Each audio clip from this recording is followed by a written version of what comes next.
One of the world's biggest banks, most respected banks, is calling for $2,100 gold next year. You know what that'll mean for silver.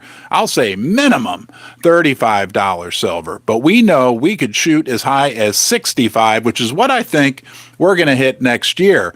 But who says that we could actually have much lower gold prices? Yes, there are people out there talking about significantly lower gold prices, which would translate into lower prices for silver as well. We're going to talk about their argument, right? These people, we don't like what they're saying, but we need to listen to what they're saying. And in particular, what's going on right now that could be a big catalyst for even much lower gold and silver prices, possibly even within the coming weeks.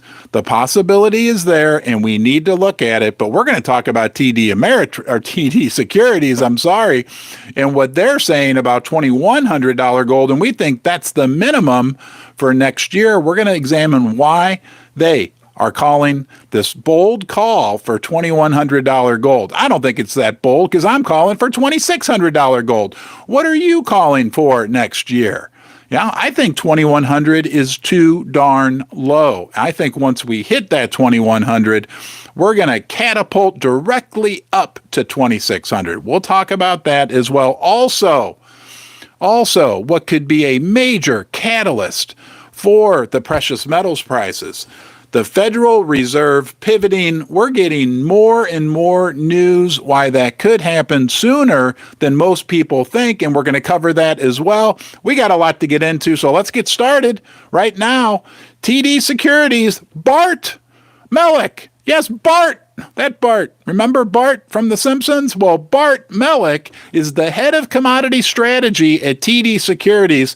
We've got a great piece of work here from Ernest Hoffman over at Kitco, where he says that sustained and robust gold purchases made by central banks provided a firm floor for gold prices and silver as well during the recent downtrend, and they will be the key driver that pushes the precious metal to new all-time highs in the new year. Okay, that's what Bart is saying. Let's review quickly, right? We know that central banks have bought a tremendous amount of gold. We know that gold is the big brother, right? The big cousin, the granddaddy of all the metals, and that's helped silver to a certain degree as well. But will that continue? And there's a bonus kicker. You know we love our bonus kickers. Me and you, basement dwellers. Welcome, fellow basement dweller. Please do give this a thumbs up. It really helps get the word out to more people about what we're doing here with precious metals. We don't claim we're absolutely right or anything like that, but we want to protect ourselves, and we want to get the word out to more and more people about the benefits of silver and gold. Happen organically at some point, and it's going to be a beautiful long period of time for people who in the dark days, like the last few years, like you, right? We've been through some dark days together, guys. It has been difficult and challenging to invest in precious metals. It's been soul crushing, I heard someone say. Does your soul feel maybe a little crushed? If you've been in this for a long time, it's been a long-term battle. Some of you may be newer, and for those of you that are newer, that's awesome. Let me tell you something.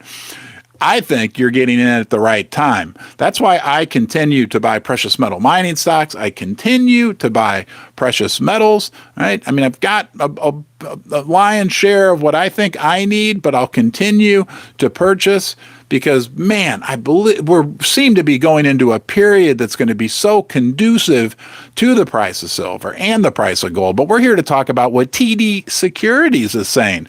Let me read you a little quote from our friend Bart over at TD Securities.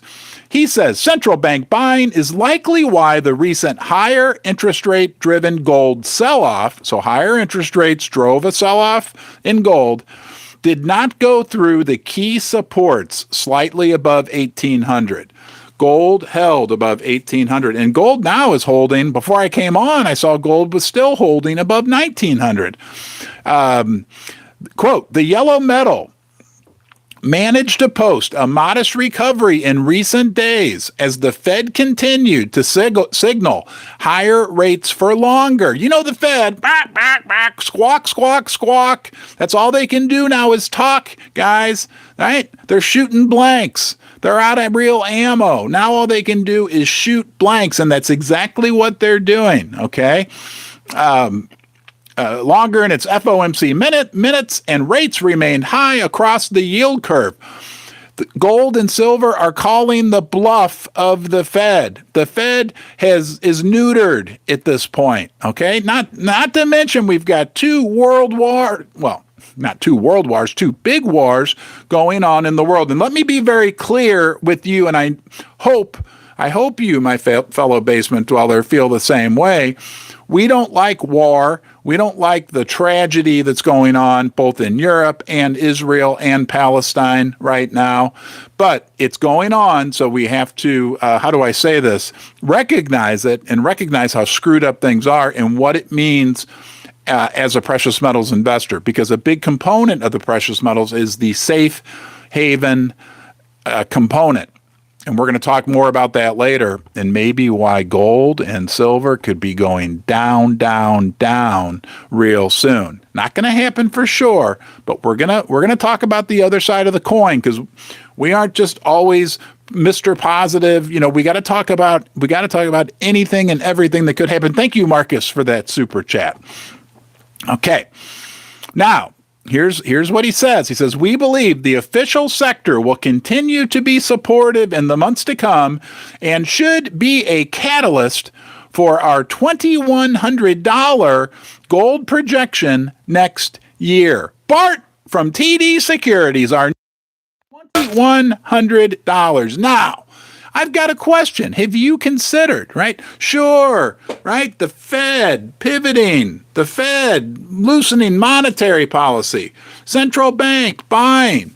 There's something else that nobody's talking about that we're going to talk about that could be one of the major catalysts for the price of silver and think would happen.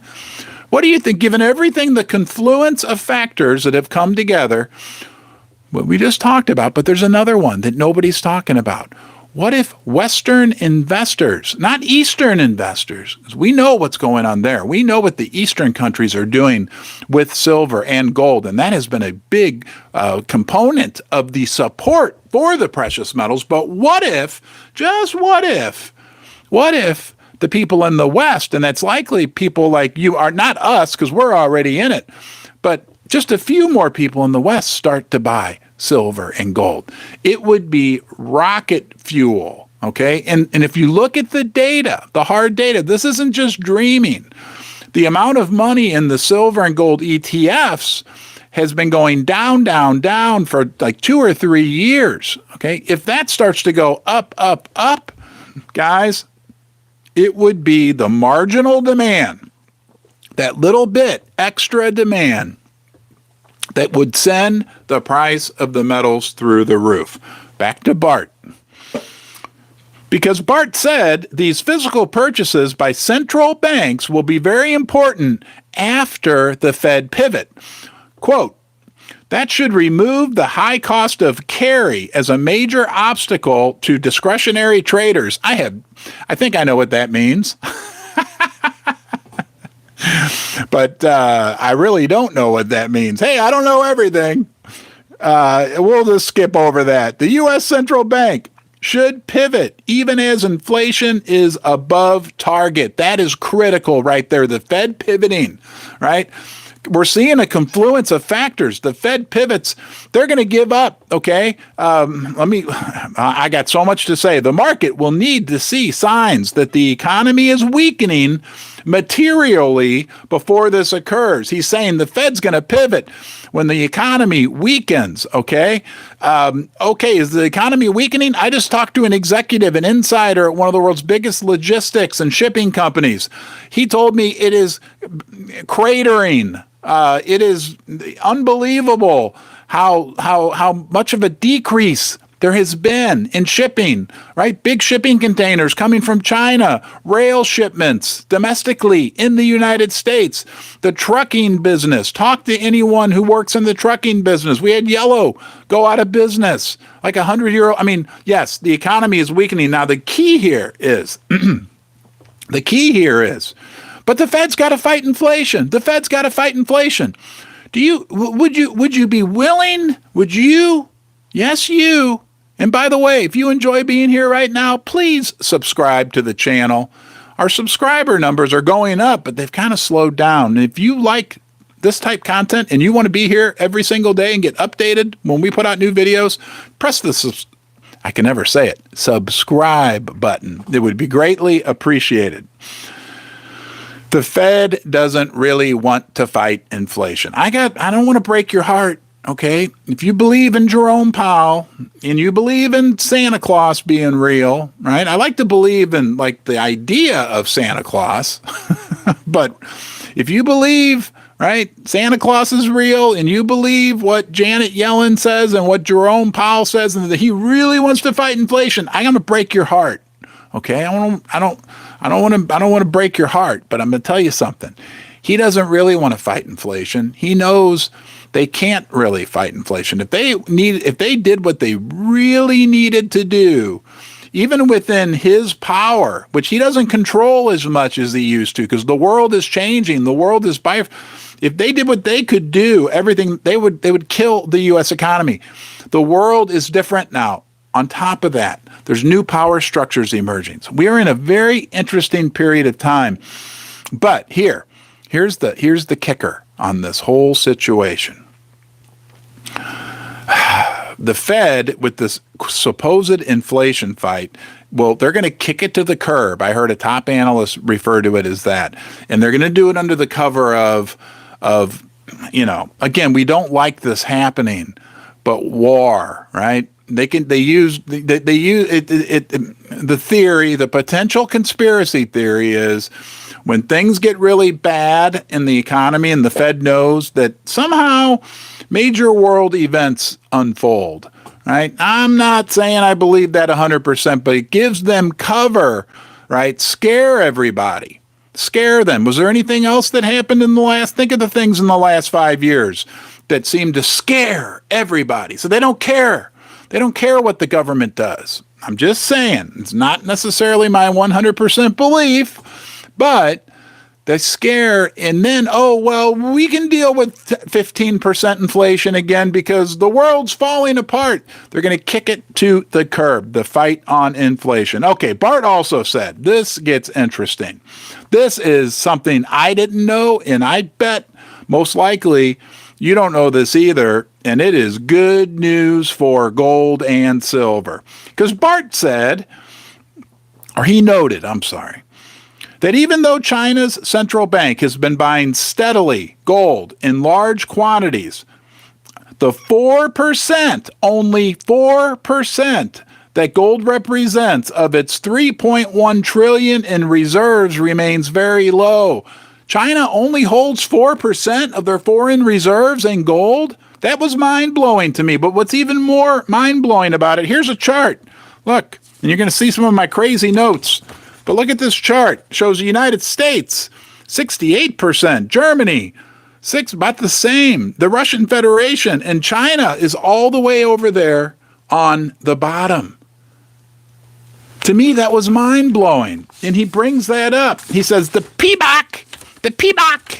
Go ahead, everybody say it at the same time. 1, 2, 3. PBOC, the People's Bank of China. That's the PBOC. You know what? When I'm on that subject, one of my other favorite words to say is Pimbex. They're a sponsor of the channel. If you want to be like China and the United States, apparently, and be your own central bank and stack up some silver, gold, maybe platinum as well, go check out Pimbex. They make this possible. Pimbex. Pimbex. Right? Online bullion dealer. Do your own research. Do your own due diligence, right? You always want to be comfortable with who you're buying from. I did. I trust them.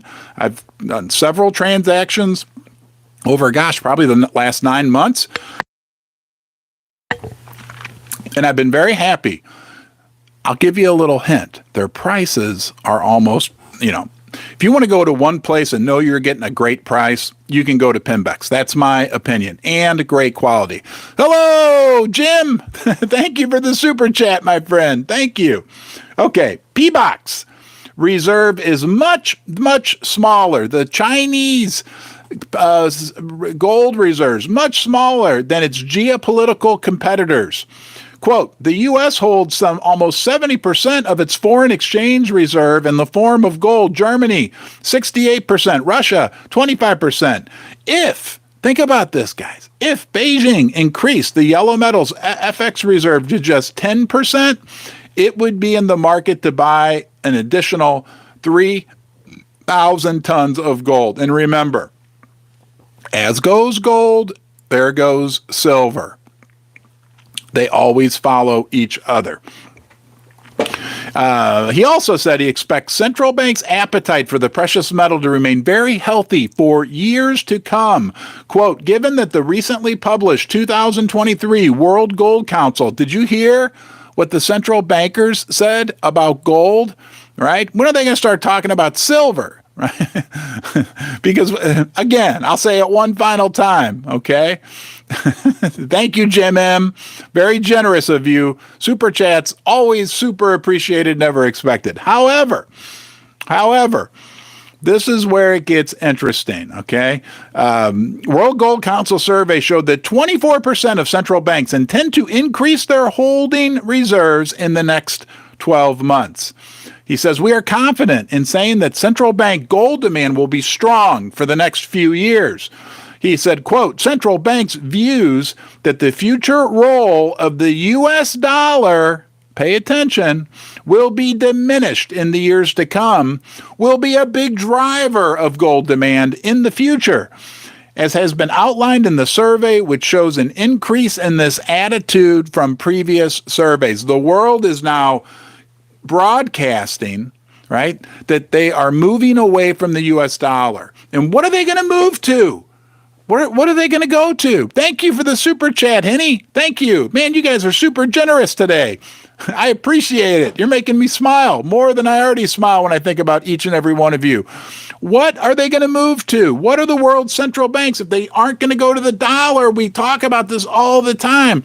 I really first was introduced to this by Vince Lachey. I love that guy. He's on Arcadia Economics every once in a while. Guys, they aren't going to buy Chinese yuan. They aren't going to buy Indian renminbis, or however you pronounce it. They aren't going to buy Brazilian reals, if that's the right name for the currency. And they aren't going to buy British pounds. They aren't going to buy Japanese yen. What are they going to buy? Who are you going to call? Ghostbusters? No, they're going to buy silver and gold. That's what they're going to do, because that's what everybody's always done. I mean, if you got I don't know why I can't think of any other problem, but if you got a urinary tract infection every year and you always knew that whatever, erythromycin cured it, and you got it every year in November, and that happened for 8 years straight, I don't know why I'm talking about, well, I know why I'm talking about this. Horrible example. I apologize. But nonetheless, if it crops up again next month, you're probably going to call your doctor and ask for a prescription of erythromycin. If gold and silver have been valuable for thousands of years and have always been the store of value, who are you going to call when the poop hits the fan? Pardon my language.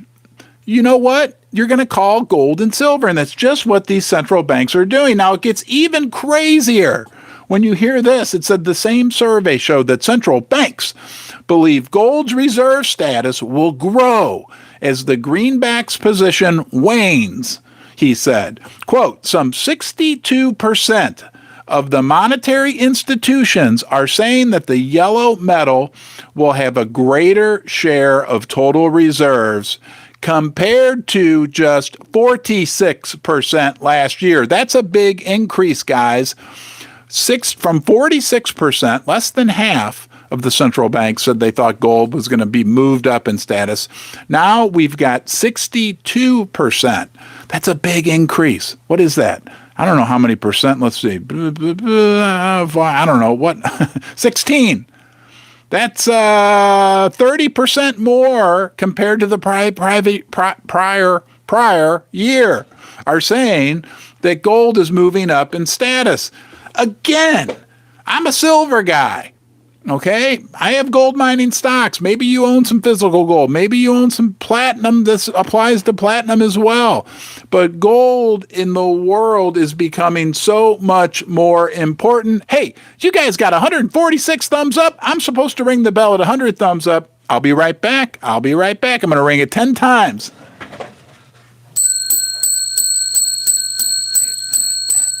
All right, thank you. That's a tradition here in the basement. We ring the bells. Quote, this means potentially higher demand from the official sector in the years to come. Thank you, Craig. Good morning, brother. Last year, this group purchased a record 1,136 tons. So far this year to July, according to the IMF, they have officially purchased 224 tons. Okay? We're almost done, and then we're going to talk about gold and silver crashing. Oh, wait. Well, I know, but we got to talk about everything, not crashing, going down precipitously. Melick said that TD Securities estimates that by September, the number totaled around 353 tons, which would indicate a prorated amount of around 470 tons for 2023. Wow, man. Considering that unreported official purchases, which include non-central bank buying activity, have reportedly contributed more than 50% of the purchases over the last year, the total tonnage of gold purchases by the official sector may well be officially higher. Guys, the world is moving to precious metals everywhere. The East is sucking all the gold and silver from the West. We know that when we look at the data, okay? We also know that simultaneously in the West, yes, that's you, that's me, people have actually been moving out of silver and gold. And the Chinese and the Russians and the Indians are like, we'll take it, send it over here, we'll buy it off your COMEX, we'll take it, we'll buy it over here.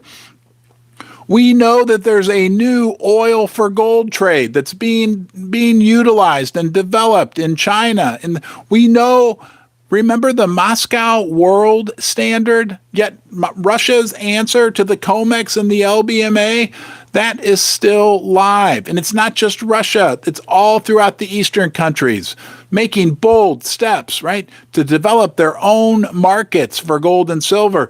They used to be subservient to the COMEX in the United States, the electronic exchange, the COMEX, right, in the LBMA in London, England, and I believe Zurich as well.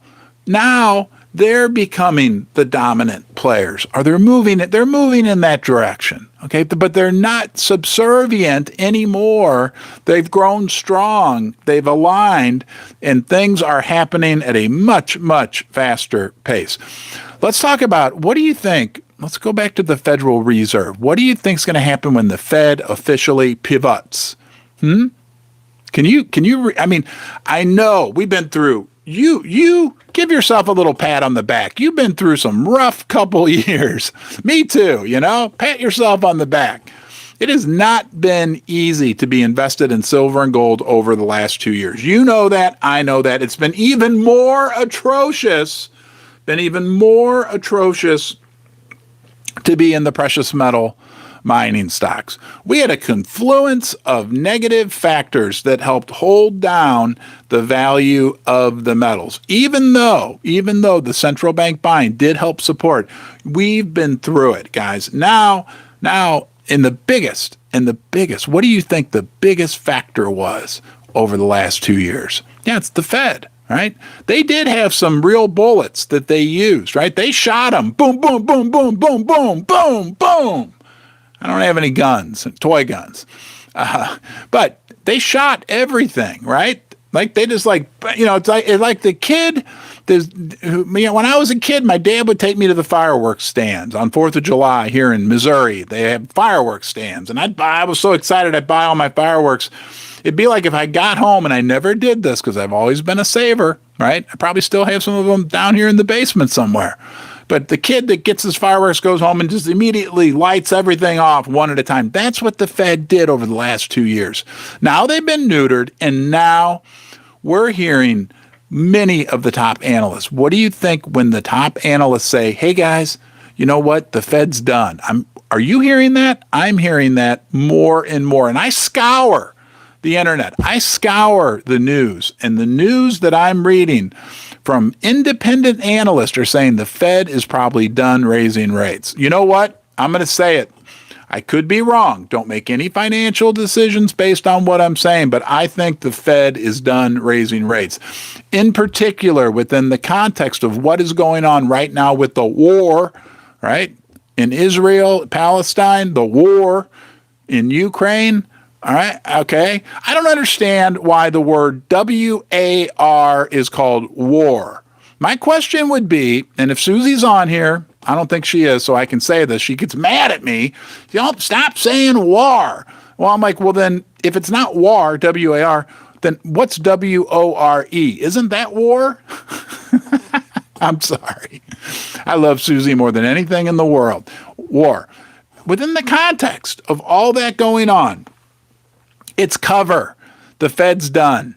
That's my opinion. Okay. I think we're going to be in, I got a nose itch. We're going to be in for some interesting times. Let's take a deep breath. Guys, we've been through the mill over the last 2 years. Like I said previously, things can get better, right? For precious metals investors, things can get real good if we get a confluence of good factors coming together, supportive factors for the metals. That happens, right? That's the way things kind of happen in the world, like little things. But then if you get 2 or 3 factors that come together that are supportive for the price of the metals, but don't you leave, because we're going to talk about why gold could crash. Mini crash, silver, mini crash, and why it could happen in the next couple weeks.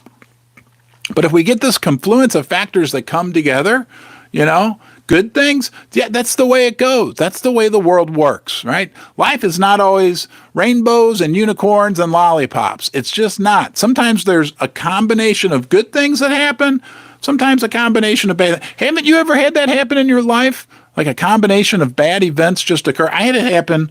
I got home from Toronto on this trip, and I thought the first thing, I just hope to God Susie doesn't say to me, because of course she said she loved me and was hugging me and bowing. No, I'm just joking. But anyway, it was great to see Susie when I got home. Nonetheless, I thought, God, please don't tell me I got some bad news. And she didn't, right? But then we got home, and I'm telling you, within like 24 hours, it was like one thing after another. What was the first thing that happened? Oh, I get home in my car, the Acura's got a flat tire in the driveway. I'm like, oh my gosh, what the heck? Or a slow leak, because it's pretty much flat. I got to deal with that. Then we go to this family picnic and we're driving home. My dad calls me because we were following him home in the car, and he's like, you got a headlight out in your minivan. I'm like, oh my God. And then I go to bed, and I'm trying to go to bed Sunday night, and all I hear is the garbage disposal. It feels like an earthquake when you turn the garbage disposal on in our house. There's an earthquake, the house, and then Susie comes up. We do sleep in separate rooms, and she opens the door and she said, the kitchen sink is backed up. And I thought, what next? I got it all under control. Don't worry. The reason that happens in life. And some more crap could happen today, right? That stuff's going to happen, but good things can come together too. And we could be seeing that in the metals markets, because we've been through the period where a number of negative things have come together, and we fought through it and we held tight. Many of you were buying during that period, which is super smart and a good thing to be doing. But we could have a period with a confluence of positive factors. Okay, let's have a little talk about gold and silver going down precipitously. Here's the deal, okay?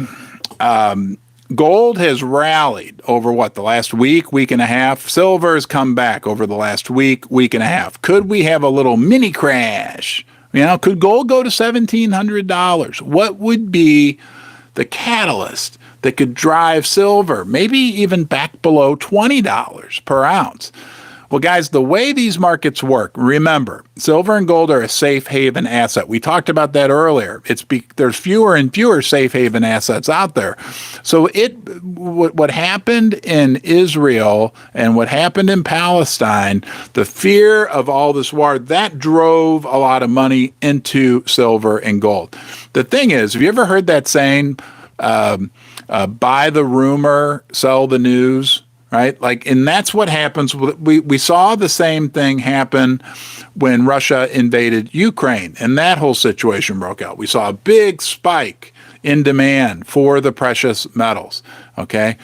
We could be heading into the same type scenario where because gold anticipates what's going to happen. Silver anticipates, right? They just don't react as things happen. They're always looking out into the future. And they're looking into the future now, and there's uncertainty surrounding what's going to happen in Israel. We don't want worse things to happen. We do not want things to get worse for the people of Palestine, for the people of Israel, for the people of Ukraine, for the people of Europe, for anybody. Okay, but gold and silver are looking out. When the events then do actually happen, okay, in this case, it's probably this likely military action by Israel. Most likely what will happen is we will have a pullback in the precious. Don't get mad at me. Okay, don't leave just because I'm telling you the truth, but that's the truth. We'll likely have a pullback because at that point, the silver and gold then know what's happening, and the fear, people are emotional, right? A lot of people buy based on fear, based on emotion. The emotion is gone. Okay, so could we see gold? I don't really think it's going to drop to 1,700, but we could go back into the 1,800s. We could retest that $1,800 support level. We weren't too far from it, right? Silver, we could go back and be testing that $20 support level, right? It would have to go, down, another 10, 15% from here, but be prepared, right? We're prepared for anything. The long-term thesis behind the metals has not changed one bit, right? There is so much happening right now, right in front of our noses in the world, in the United States alone. I mean, how screwed up have they gotten everything? I'm sorry. Do you feel that way? I feel that way. I mean, it's so frustrating. I saw Peter Grandich this morning he sends out a daily email. 65% of Americans now, 65%, that's 2/3. So likely that's some of you, right? We are living paycheck to paycheck. I'm living super chat to super chat. I'm just joking. Just joking. People are living paycheck to paycheck, Let me ask you in the comments. I want to ask you to do one thing first. Thank you, Mary Radcliffe. Thank you, Jim M., for being here. We love Texas. Yes. Coin Shop Chris. Guys, please tell the moderators thank you. They do an awesome job helping make this channel possible, helping make these live streams possible. If you can, please give them, we almost have 200 thumbs up. You know what happens at 200 thumbs up? The old cowbell. I'm going to ring it loud today. So there we go. 200 thumbs up. Woohoo!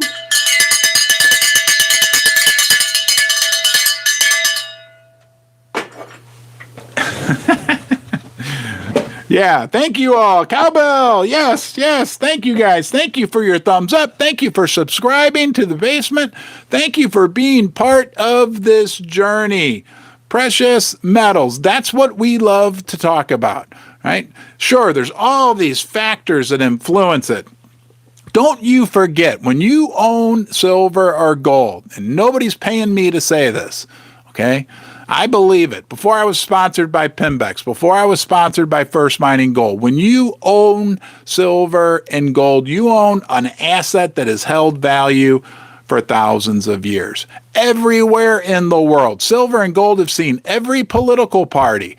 They've seen every form of war. They've seen it all. Right? They've seen it all. And think about it. What else? Right? Land, sure, right? Land, right? A few other things.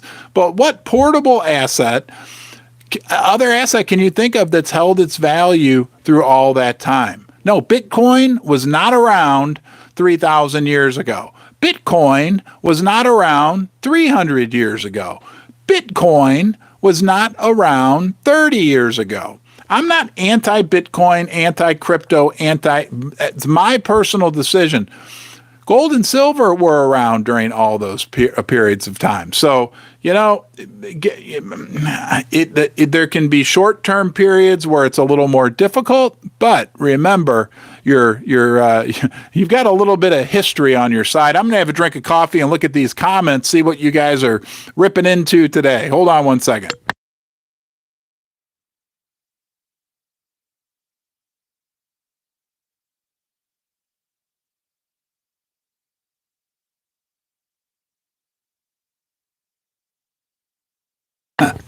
Oh, you guys are the best, man. I tell you what. Gong, darn, autocorrect. Yeah, the gong gets ringed at 400 thumbs up. At 300 thumbs up, I will at that point ring the bell one more time with my nose until I lose a sponsor over it, which hasn't happened yet. Okay? I do have another sponsor, First Mining Gold. I just visited their Du Parquet project up in Quebec.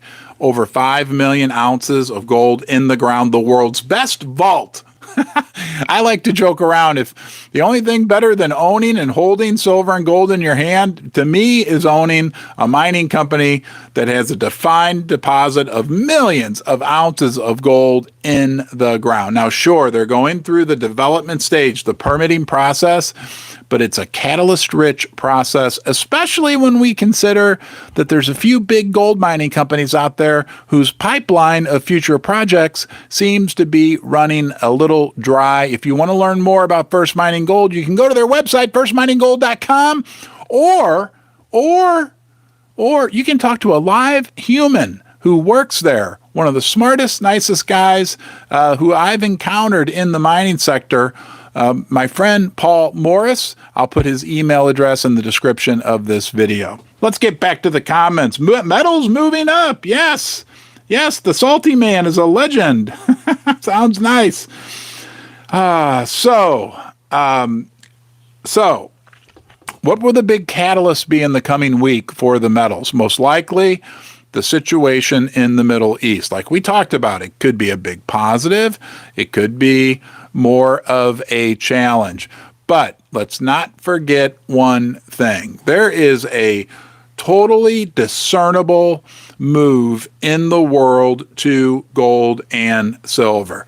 Our friend Bart at TD Securities talked about the central banks, but it's not just the central banks. It's China, India, Russia, Saudi Arabia, United Arab Emirates, South American countries, everywhere in the world, right? They are developing their own markets for the metals. Guys, let's not forget. Let me just remind you of one thing as well when it comes to these metals. There's only so much of them on the face of the earth. I want you to visualize one thing. A big pile of paper dollars that can be increased, right? As long as trees are growing, right? They can print more and more. You can print, or they can even make it electronic. Right? And I want you to envision a pile of silver and gold. It is infinitely more difficult to increase that pile of silver and gold or platinum or copper or any like limited metal. There's a finite amount. God, the universe, Mother Nature only put so much of that metal on this planet, and it's scarce and it cannot be easily reproduced. Can cryptocurrencies be easily reproduced? I would say yes. Can paper or linen, whatever they make dollars out of, somebody corrected me once that it's not paper, it's made out of linen. Well, okay. But nonetheless, Yes, it can be easily reproduced. Heck, think about this. They can take a $100 bill and put another zero at the end of it, make it into $1,000 bill. You can't take, I can't take, hold on. I don't have the power to take this 3-ounce silver heart that I bought my wife Susie and put a zero behind it. Nobody does, right? No central bank, no treasury department. Nobody does. So when we're sitting with our metals, we're sitting pretty. I appreciate you guys being here today. Have an awesome day, and I'll plan on seeing you tomorrow. Thank you.